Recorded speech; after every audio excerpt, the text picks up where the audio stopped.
Hello everyone. मेरा नाम doctor Sarika Mishra है। मैं केमिस्ट्री से पीएचडी हूँ और मैं केमिस्ट्री नीट के विषय में आप लोगों को केमिस्ट्री पढ़ाने की कोशिश कर रही हूँ। आप लोग इसको थोड़ा सा एक बार वॉच जरूर करिएगा। आज पहले मैंने अपने पहले वीडियो में सिलेबस का डिस्कशन किया था, जिसमें मैंने सबसे पहले इनऑर्गेनिक केमिस्ट्री उठाई।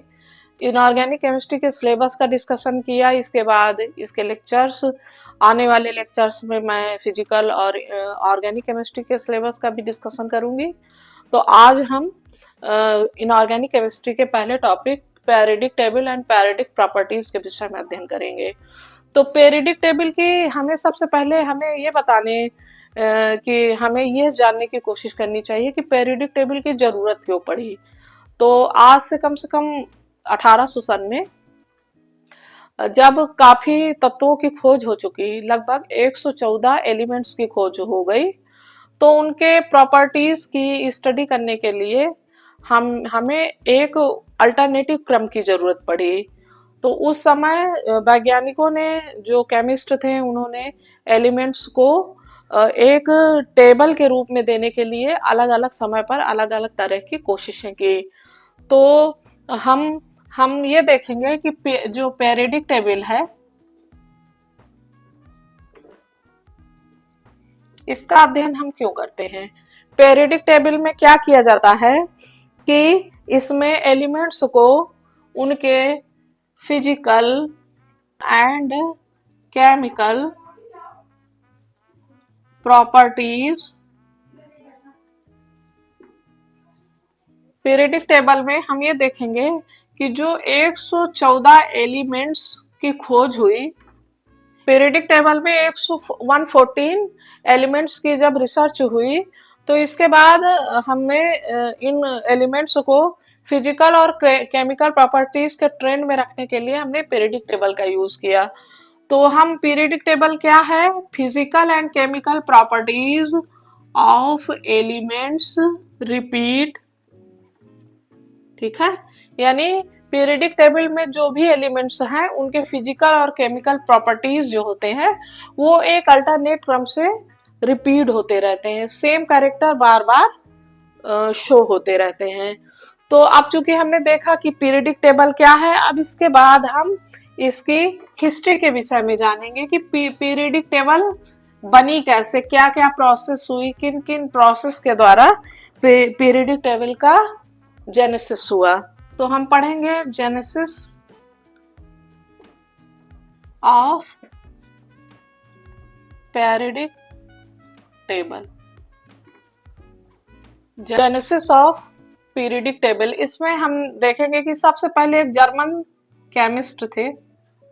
सबसे पहले 1800 में जर्मन केमिस्ट जॉन डॉबेरिनर, जिन्होंने सबसे पहले पीरियडिक टेबल को बनाने के लिए अपने विचार प्रस्तुत किए।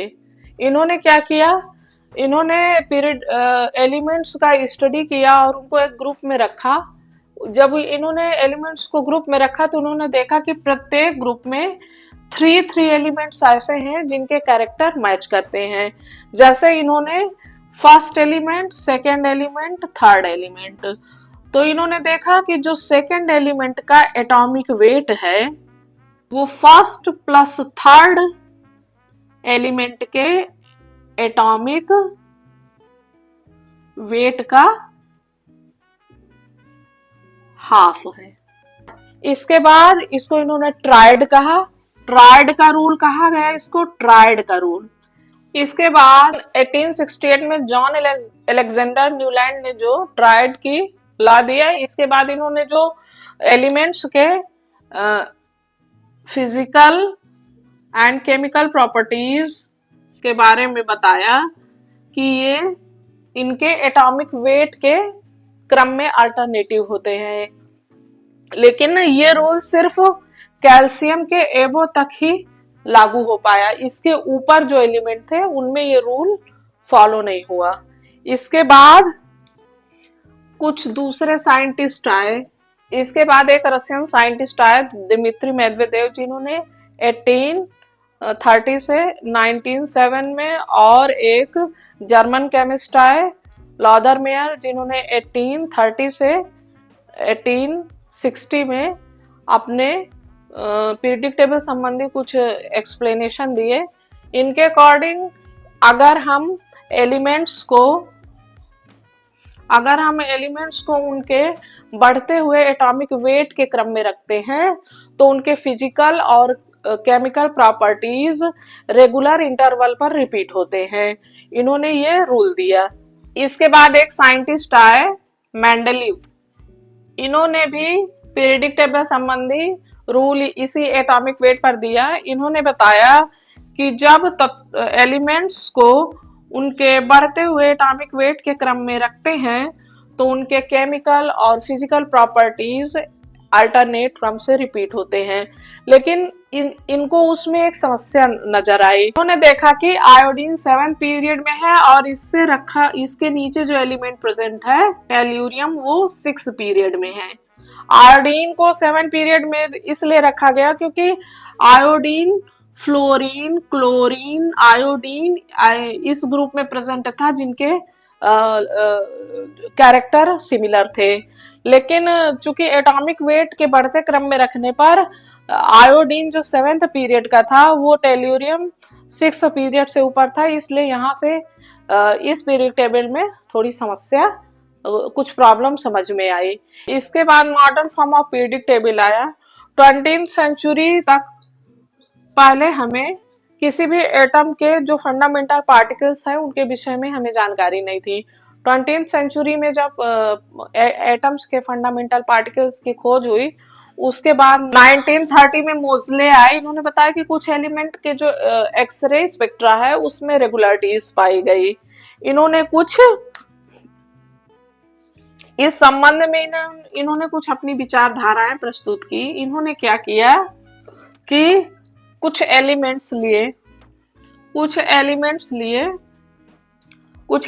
लिए और उनकी फ्रीक्वेंसी का रूट और एलिमेंट के एटॉमिक नंबर जब ग्राफ प्लॉट किया तो उन्हें एक सीधी रेखा मिली। जबकि अगर उन्होंने इसकी जगह एटॉमिक मास लिया तो कोई सीधी रेखा नहीं मिली। इससे इन्होंने निष्कर्ष निकाला कि एटॉमिक वेट ना होकर एटॉमिक नंबर किसी भी एलिमेंट का फंडामेंटल प्रॉपर्टीज होता है। इसके बाद जो new form of periodic table आया उसमें थोड़ी सी इनकी जो एक्सप्लेनेशन है उसको चेंज कर दिया गया और उसमें बताया गया कि किसी भी एलिमेंट को जब हम किसी पीरियडिक टेबल में रखते हैं तो उसको एटॉमिक वेट के क्रम में ना रख करके एटॉमिक नंबर के क्रम में रखते हैं। और पीरियडिक लॉ आया कि the physical and chemical properties of element change repeatedly in period in their increasing order of atomic number। Atomic number क्या है, एटॉमिक मास क्या है, इन सब के विषय में भी हम अभी आगे जानकारी लेंगे कि जेड क्या है, इसको ये किसको रिप्रेजेंट करता है, एटॉमिक मास क्या है, किसको प्रेजेंट करता है, क्या क्या इसमें शामिल होते हैं, इसके विषय में अभी हम आगे पढ़ेंगे। इस रूल को, एटॉमिक नंबर के रूल को हमने long form of periodic table का नाम दिया। इसको long form of periodic table का नाम दिया गया। इसमें दो कॉलम होते हैं, एक हॉरिजॉन्टल जिसे पीरियड कहते हैं, इसमें 7 पीरियड होते हैं, टोटल 7 आवर्त जिसे हम कहते हैं, और जो वर्टिकल होते हैं उसको कॉलम कहते हैं, इसे हम ग्रुप कहते हैं। ये 1 से 18 तक होते हैं। इसका कुछ हम एग्जाम्पल भी देखेंगे। फर्स्ट पीरियड में हाइड्रोजन और हीलियम है, सेकंड में lithium, beryllium, boron, carbon, nitrogen, oxygen, fluorine, neon. ठीक है। Hydrogen 1, helium 2, lithium 3, beryllium 4, boron 5, carbon 6, nitrogen 7, oxygen 8, fluorine 9 और नियॉन 10। ये एक पीरियड में एलिमेंट हैं। ठीक है। और अब हम ग्रुप का देखेंगे, एक ग्रुप को देखेंगे, फर्स्ट ग्रुप का। Hydrogen, lithium, sodium, potassium, rubidium, caesium, फ्रेंचियम। ठीक है।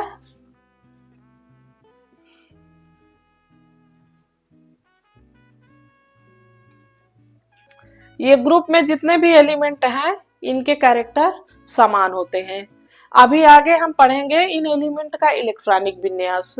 तो हम देखेंगे कि एक ग्रुप में जितने भी एलिमेंट है सबका इलेक्ट्रॉनिक विन्यास एक जैसा होता है। जो लास्ट का इसका इलेक्ट्रॉनिक विन्यास में जो लास्ट में इनके इलेक्ट्रॉन्स होते हैं वो लगभग सभी में एक जैसे होते हैं। जैसे एक का मैं सिंपल फॉर्म दिखा रही हूँ आपको। Hydrogen 1, lithium 2 1, sodium 2 8 1, potassium 2 8 8 1, rubidium 2 8 8 18 1, caesium 2 8 8 18 18 1। ठीक है। इसी तरह बाकी सारे एलिमेंट्स होते हैं। तो हम देख रहे हैं कि ग्रुप में जितने भी एलिमेंट है सबके बाहर वाली कक्षा में एक ही इलेक्ट्रॉन है।